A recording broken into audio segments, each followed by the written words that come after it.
నేను ఖత్తర్లో ఉన్నప్పుడు అయ్యగారి నెంబర్ మరొక ఆవిడ ఇచ్చింది.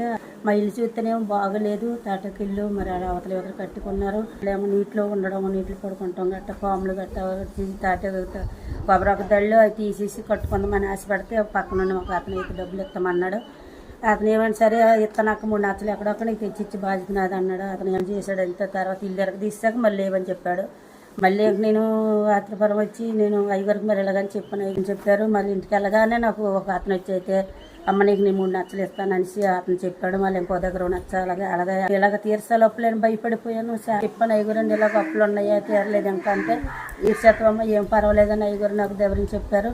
అప్పులు తీరుకొని దేవుడి కొరకు పెట్టారు, కానూలు పెట్టారని పని మానేశాను. నెలంతా రూమ్లో కూర్చున్నాను.